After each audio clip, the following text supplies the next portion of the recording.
बाबरी फैसले पर मध्य प्रदेश के सीएम शिवराज सिंह चौहान का बयान, कहा फिर हुई सत्य की जीत।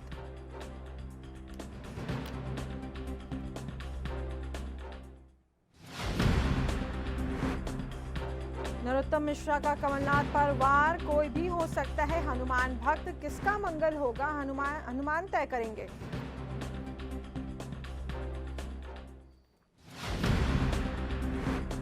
हाथरस गैंगरेप मामले पर बीजेपी महासचिव कैलाश विजयवर्गीय का बयान, कहा योगी के प्रदेश में कभी भी पलट सकती है गाड़ी।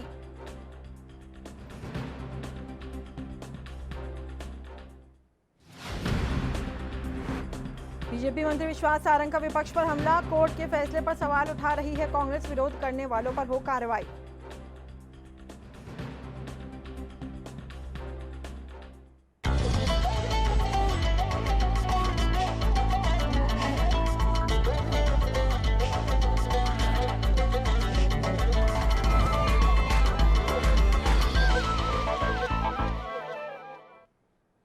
नमस्कार, आप देख रहे हैं एनबी न्यूज और मैं हूं स्वाति चौरसिया। शाम के 6 बज चुके हैं और हम पेश हैं आपके सामने लेकर के स्वर्णिम मध्य प्रदेश छत्तीसगढ़। और अब खबरें विस्तार से। बाबरी विध्वंस केस में सीबीआई की विशेष अदालत ने अपना बहुप्रतीक्षित फैसला सुनाया है। 6 दिसंबर 1992 को अयोध्या में बाबरी के ढांचे के गिरा जाने के 28 साल बाद आज सीबीआई कोर्ट ने अपने फैसले में सभी 32 आरोपियों को बरी कर दिया है। इस पर मध्य प्रदेश के सीएम शिवराज सिंह चौहान ने कहा कि तत्कालीन कांग्रेस की सरकार ने पूर्वाग्रह से ग्रसित होकर हमारे संत महात्मा वरिष्ठ नेतागण पर झूठे आरोप लगाए थे, वो आरोप बेबुनियादी साबित हुए हैं। हम कोर्ट से इस फैसले का स्वागत करते हैं। उन्होंने कोर्ट के इस फैसले का स्वागत किया है। विजय हुई है।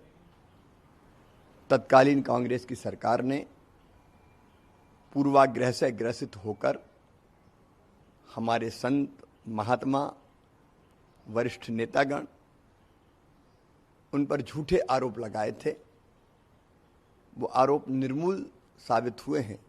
दूध का दूध और पानी का पानी विशेष अदालत के फैसले से हो गया है। हम कोर्ट के इस फैसले का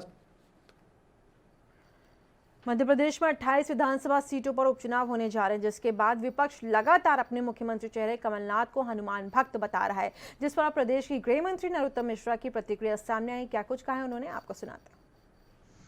हनुमान भक्त तो कोई भी हो सकता है और किसका मंगल है ये हनुमान जी ही तय कर देंगे। ज़्यादा चिंता में न पड़े।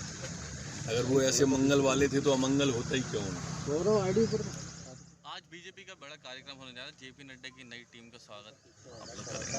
आज शाम को स्वागत है। भाई मत खिलाओ माननीय हमारे सभी मुझे दिख रहा है ठीक आ रहा है तुम्हारा कैलाश जी थोड़ी आइडिया जी का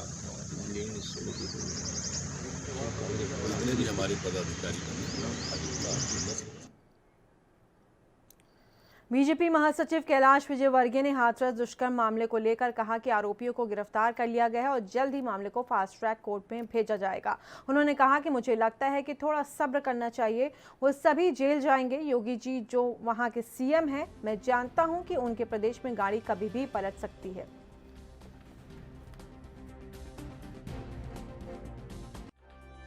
आरोपियों को गिरफ्तार कर लिया है और फास्ट ट्रैक में कोर्ट जा रहा है और मुझे लगता है कि थोड़ा सब्र करना चाहिए। वे सब लोग आरोपी जेल की शिक्षों में जाएंगे, क्योंकि योगी जी जो वहाँ के मुख्यमंत्री हैं, मैं जानता हूँ कि उनके प्रदेश में कभी भी गाड़ी पलट जाती है। बीजेपी मंत्री विश्वास सारंग ने कहा है कि कांग्रेस कोर्ट के निर्णय पर प्रश्न लगा रही है। इस निर्णय के साथ कांग्रेस भी देश से खत्म हो गई है। इसके साथ ही उन्होंने कहा कि कोर्ट के फैसले के खिलाफ जो बोल रहे हैं उन पर कार्रवाई होनी चाहिए। कांग्रेस के तथाकथित नेता प्रश्न चिन्ह लगा रहे हैं और ये इस बात को इंगित करता है कि वो कांग्रेस के नेता बाबरी ढांचे के समर्थक थे और राम मंदिर के विरोधी थे। परंतु किसी के पेट में दर्द हो, निर्णय कोर्ट का बहुत स्वागत योग्य है। और जो लोग बाबरी ढांचे के ढहाने का विरोध कर रहे हैं, वो इसीलिए कर रहे हैं क्योंकि एक तरफ यदि बाबरी मस्जिद का ढांचा ढहा तो उसी तरफ कांग्रेस भी इस देश से खत्म हुई है।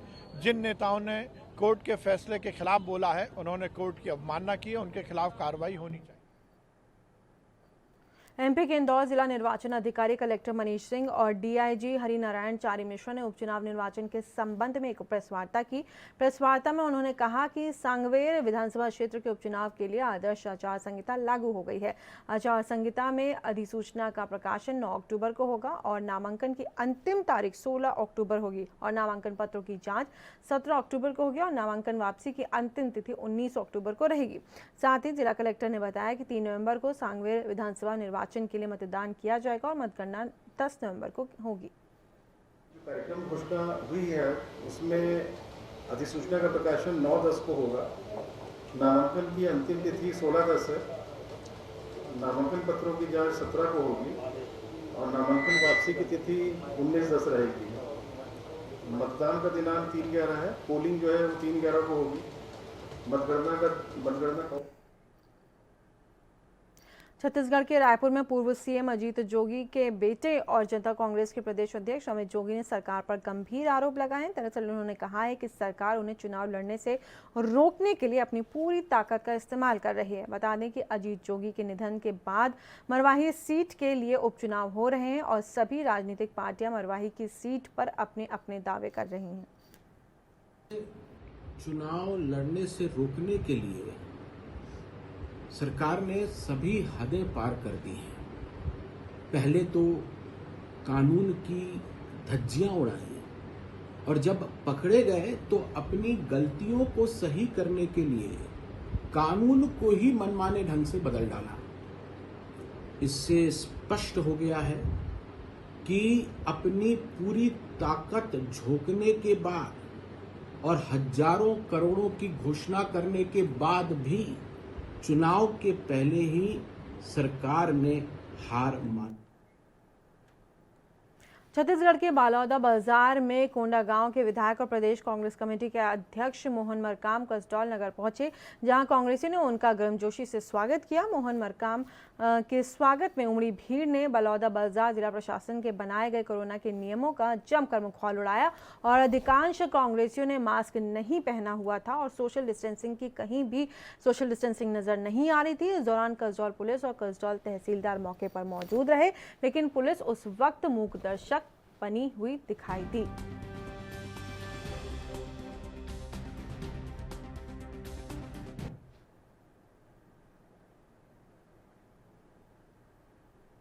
वहीं छत्तीसगढ़ के गरियाबंद जिले के छुरा विकासखंड के ग्राम भरुआ मुंडा में जंगली हाथियों का आतंक जारी। दरअसल एक हाथी ने गांव के एक युवक को दौड़ाकर उसकी जान ले ली। दरअसल हाथी ने युवक हेमलाल मरकाम को दौड़ाते हुए कुचल दिया, जिसके बाद उसकी मौत हो गई। वहीं इस घटना पर क्षेत्र के जिला पंचायत सदस्य श्रीमती लक्ष्मी साहू ने मृतक के घर पहुंची वो और मृतक के परिजनों से मुलाकात भी की। इसके साथ ही उन्होंने परिजनों को हर संभव मदद करने का भरोसा भी दिलाया।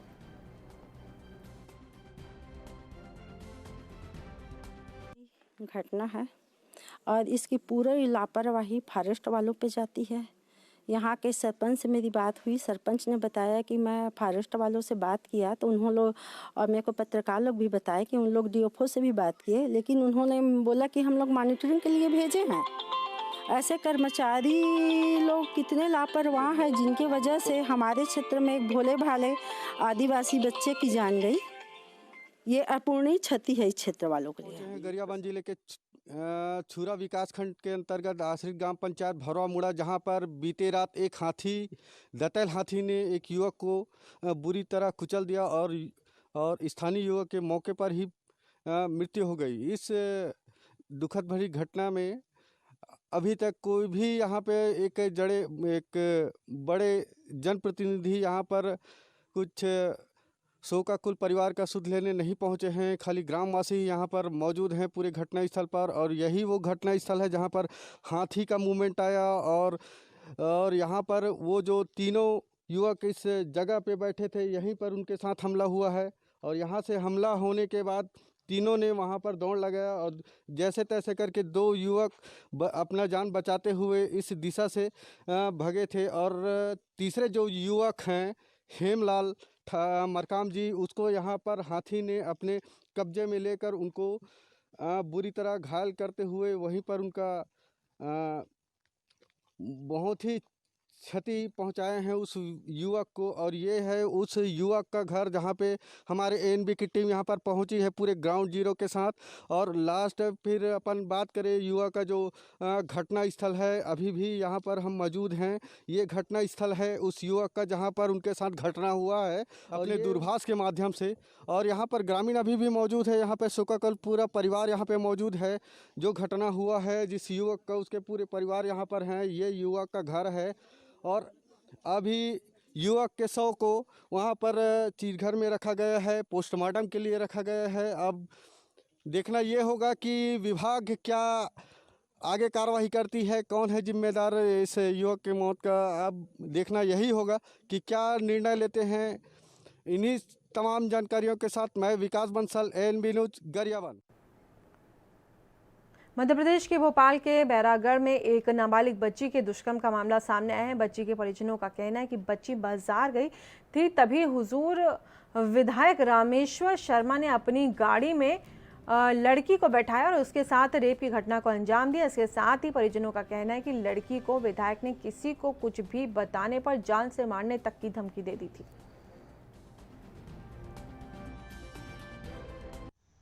रामेश्वर शर्मा की बेटी के साथ या किसके साथ ऐसा होता फिर वो क्या करते? अब कहाँ गए मुख्यमंत्री और ये सब कहाँ गए? अब बोले ना, अब क्यों नहीं बोल रहे? अब चुप करके क्यों बैठे? हाँ, बेटी पढ़ाओ बेटी बचाओ का नारा लगाते हैं ये लोग। अब यही लोग साथ दे रहे हैं इन लोगों को, अपराधियों को। अच्छा, ये जो अपराधी है पुलिस ने इसको गिरफ्तार किया? नहीं किया गिरफ्तार। वो 4-5 घंटे से बिठा दिया बेंच पे, हमारे सामने जानबूझ के लेके आए थे। जब उसको ले जा रहे थे ये अपना कोर्ट, ना उसको हथकड़ी पहनाई ना कुछ पहनाई, ऐसे ले जा रहे हैं, हाथ पकड़ के ऐसे ले जा रहे हैं। भाई अपराध क्या है इनका? तो आप हथकड़ी तो पहनो, अपराधी है ना ये तो। ऐसे करके ले जा रहे हैं, हाथ पकड़ के, ऐसे करके हाथ पकड़ के ऐसे लेके जा रहे हैं। हथकड़ी पहना, इतना बड़ा अपराध किया उसने। वो बेटा भी क्या 6 बजे लेके 10 बजे छोड़ दिया। थाने वगैरह वाले कोई मदद कर? थाने वाले सर सब बंधे हुए हैं, हम जाएंगे थाने में और उल्टा।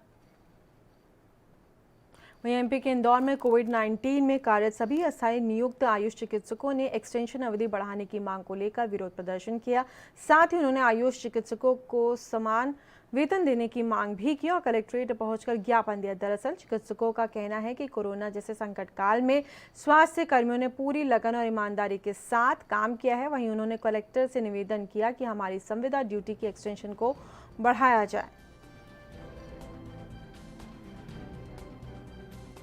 हम आज इकट्ठा हुए यहाँ पे कलेक्टर ऑफिस में, सभी आयुष चिकित्सक हैं और साथ में पैरामेडिकल स्टाफ भी है। हम 3 मंथ बॉन्डेड डॉक्टर्स हैं जो अप्रैल से ही कोविड वॉरियर एज काम कर रहे हैं और हमारा एक्सटेंशन होता है हर 3 मंथ्स के लिए, 3 महीने आगे बढ़ता है। लेकिन इस बार ये डेट लास्ट है, अगला जो दिया गया हमको 1 महीने का एक्सटेंशन दिया गया है। हम चाह रहे हैं कि हमारा जो एक्सटेंशन है लगभग 1 साल का हो जाए। साथ में हमारी जो सैलरी है आधे डॉक्टर्स की कंपेरिजन बहुत कम है, समान कार्य समान वेतन वाले। और यहाँ रुकेंगे एक छोटे से ब्रेक, लैब बने रहिए एएनबी न्यूज के साथ।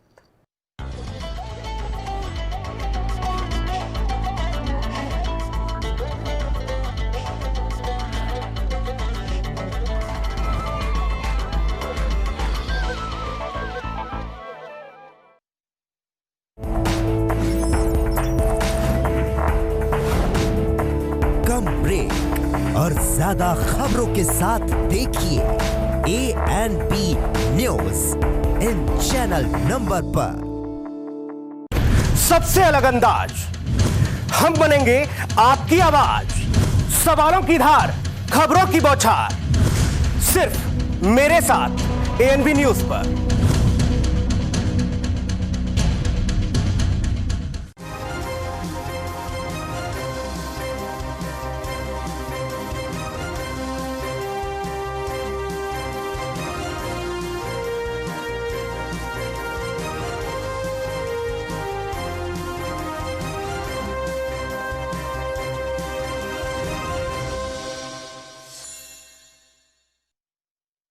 क्या आप दुबले पतले कमजोर हैं? आपकी सेहत नहीं बनती, भूख कम लगती है, वजन नहीं बढ़ता? दरअसल मेन बात खाना पीना खाना नहीं है, मेन बात है खाया पिया लगना। और अगर खाया पिया लगेगा ही नहीं तो सेहत बनेगी कैसे? इसलिए हमारी संस्था सन्यासी आयुर्वेदा ने एक ऐसी दवा बनाई है जो कि आपके पाचन तंत्र को, आपके लीवर सिस्टम को ठीक करने का काम करती है, ताकि आप जो भी खाएं उसका पूरे का पूरा निचोड़ आपके शरीर को लगे, आपकी भूख बढ़े, खाया पिया सही से लगे, नया खून बने, हड्डियों में जान आए, वजन बढ़े, ताकत बढ़े, चेहरे पर नूर आए और आप मोटे तगड़े खूबसूरत पर्सनैलिटी के मालिक बन जाएं। यह दवा पूरी तरह से आयुर्वेदिक होती है। इसका शरीर पर कोई भी साइड इफेक्ट, कोई भी नुकसान या दुष्प्रभाव नहीं होता। लड़के लड़कियां दोनों इसका इस्तेमाल कर सकते हैं और पहले 15 दिन के अंदर ही आपको इसका असर महसूस हो जाएगा। सिर्फ 650 रुपए की पूरे 1 महीने की दवा होती है और आप इसे घर बैठे 01145454545 पर फोन करके दवा मंगवा सकते हैं।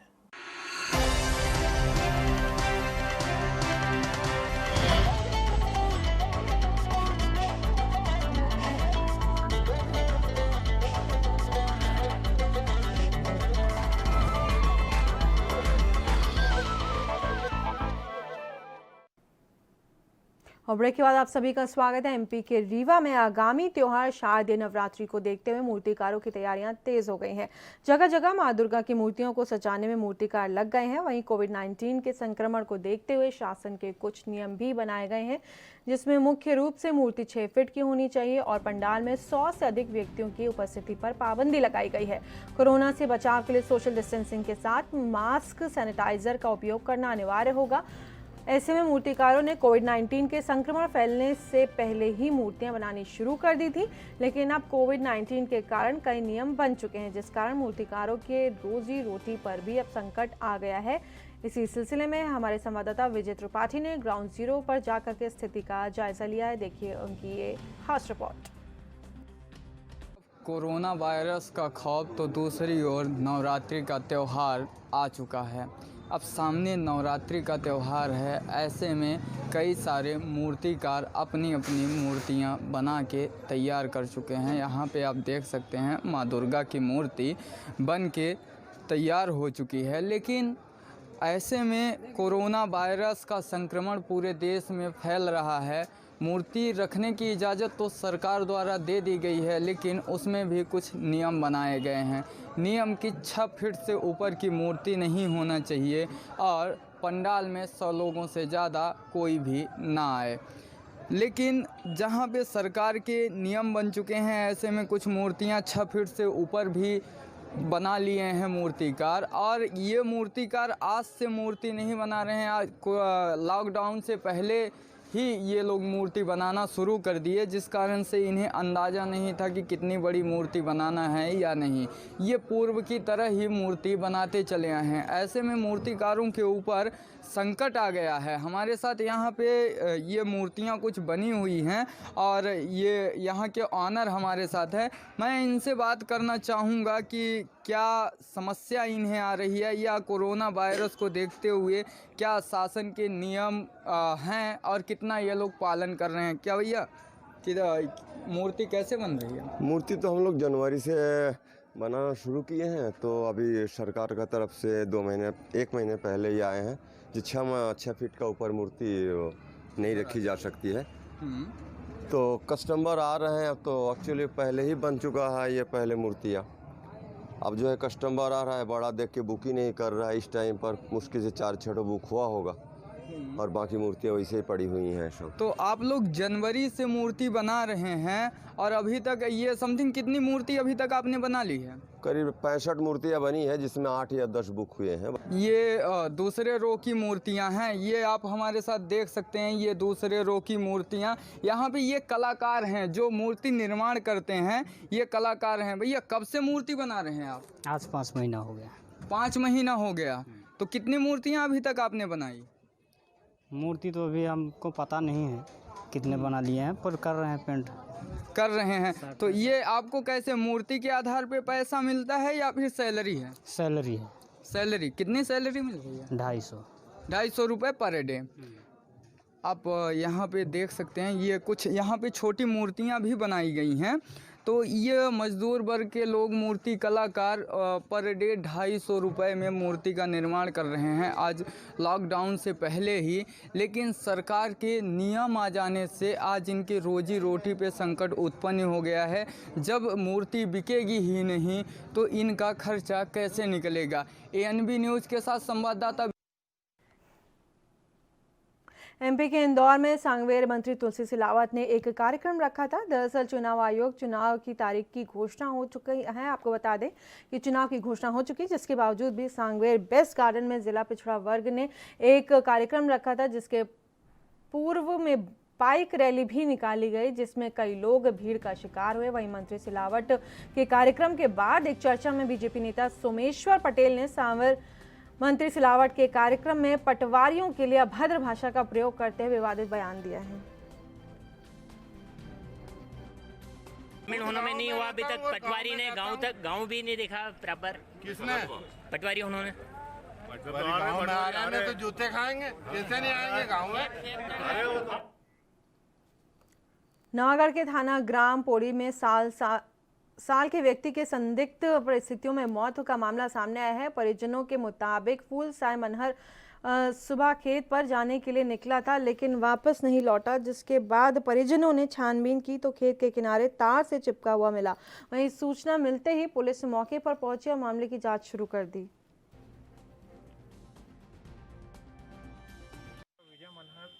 पोड़ी द्वारा थाना आकर सूचना दिया गया कि उसके भाई आकाशदीप मनहर का ज्ञात कारणों से मृत्यु हो गया है, जिस पर से की घटना स्थल का निरीक्षण किया गया और थाने में ही मर्ग क्रमांक 62/2020 कायम किया गया। घटना स्थल का निरीक्षण किया गया। प्रथम दृष्टया करंट लगने से मौत होना पाया जा रहा है और संभावना ऐसी लग रही है। छत्तीसगढ़ के कोरिया में किराएदार ने दुकान का किराया सही समय पर भुगतान नहीं किया। आपको बता दें, इसके चलते मकान मालिक ने किराएदार से जबरदस्ती दुकान खाली कराने के लिए दबाव बनाया। वहीं किराएदार ने मकान मालिक से समय मांगा तो मकान मालिक ने उसके साथ मारपीट की और गले से पैसा भी निकाल करके ले गया और कहा कि दुकान खाली करो, नहीं तो जान से भी हाथ धो बैठोगे। तो ये धमकी दी गई है। वहीं पुलिस ने मामला दर्ज करके जाँच शुरू कर दी है। मुझे मेरा दुकान मालिक दुकान के अंदर घुस के गाली गुप्ता और मारपीट और मेरा गल्ला लूट ले रहा है और मुझे कोरोना हो गया था, इसी वजह से मेरी दुकान नहीं चली। तो वो पूरे बंद दुकान का किराया मांग रहा है। मैं उसको बोल रहा हूँ कि मैं थोड़े दिन बाद दे दूँगा, तो नहीं मान रहा है। मेरे दुकान में आके गंदी गंदी हरकत कर गाली दे रहा है और ग्राहकों को भगा दे रहा है। किराए के पैसे की लेन देन की बात को लेकर सुभाष के द्वारा गाली गलौज मारपीट करने का शिकायत दिया है। तत्काल आवेदन प्राप्त हुआ है। आवेदन का तत्काल जांच कार्रवाई प्रारंभ करेंगे और जो उचित वैधानिक कार्रवाई होगी वो किया जाएगा। हमारे सूत्रधार प्रार्थी का कहना यह है कि बार बार इसका ये रहता है, हमेशा गाली गलौज आके करता है, इसका गला भी छीन लिया है सर, सुनने में आ रहा है। तो उसी का जांच करेंगे। जो भी सही तथ्य पाए जाएंगे इनके शिकायत का, उसके ऊपर वैधानिक। मध्य प्रदेश के गुना के जयस्तंभ चौराहे पर यूपी के हाथरस कांड को लेकर प्रदर्शन किया गया और मृतका को श्रद्धांजलि दी गई। वाल्मीकि समाज ने मनीषा वाल्मीकि को कैंडल के साथ श्रद्धांजलि दी और साथ ही नारेबाजी कर आरोपियों को जल्द से जल्द फांसी देने और पीड़िता को न्याय दिलाने की मांग की। उत्तर प्रदेश सरकार से ये मांग करता है कि कातिलों को फांसी की सजा दी जाए, साथ ही मृतक बहन मनीषा के परिवार को शासकीय सेवा में नौकरी दी जाए। हम संपूर्ण वाल्मीकि समाज के लोग मनीषा बहन के परिवार के साथ हैं। आज वाल्मीकि समाज के सारे युवा यहाँ पर बहन मनीषा वाल्मीकि को श्रद्धांजलि कैंडल जला। तो पूरे देश में गुस्सा फूटा हुआ है। कैंडल जला करके मृतका को श्रद्धांजलि दी गई है। न केवल गुना मध्य प्रदेश में बल्कि अन्य राज्यों में भी लोगों के अंदर गुस्सा है। जगह जगह पर प्रदर्शन किया गया है। लोगों ने कई जगहों पर कैंडल मार्च निकाले। वहीं पर विपक्षी पार्टियों ने भी योगी सरकार को घेरा है। योगी सरकार पर चौतरफा हमला किया है। बता दें, चाहे हम कांग्रेस की बात करें, Samajwadi party, BSP supremo Mayawati खुद सामने आई और उन्होंने दुख जताया और पीड़िता के परिवार के प्रति संवेदना जताई और साथ ही साथ जो आरोपी हैं उनके लिए सजा की मांग की।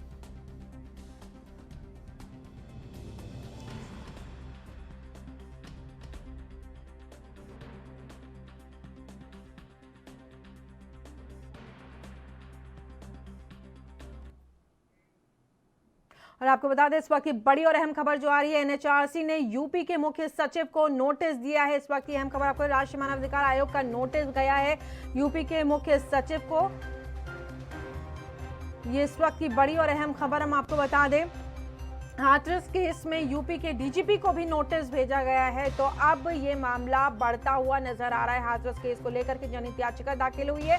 आपको बता दें, राष्ट्रीय मानवाधिकार आयोग ने नोटिस भेजा है और अभी ये मामला तूल पकड़ता हुआ नजर आ रहा है। जिस तरीके से पीड़िता के साथ ये जघन्य अपराध और उसके बाद पुलिस महकमे ने भी अपनी कार्रवाई से पल्ला झाड़ा और साथ ही कल उसकी मृत्यु हो गई अस्पताल में। और उसके बाद जब देर रात उसका शव हाथरस पहुंचा तो परिजनों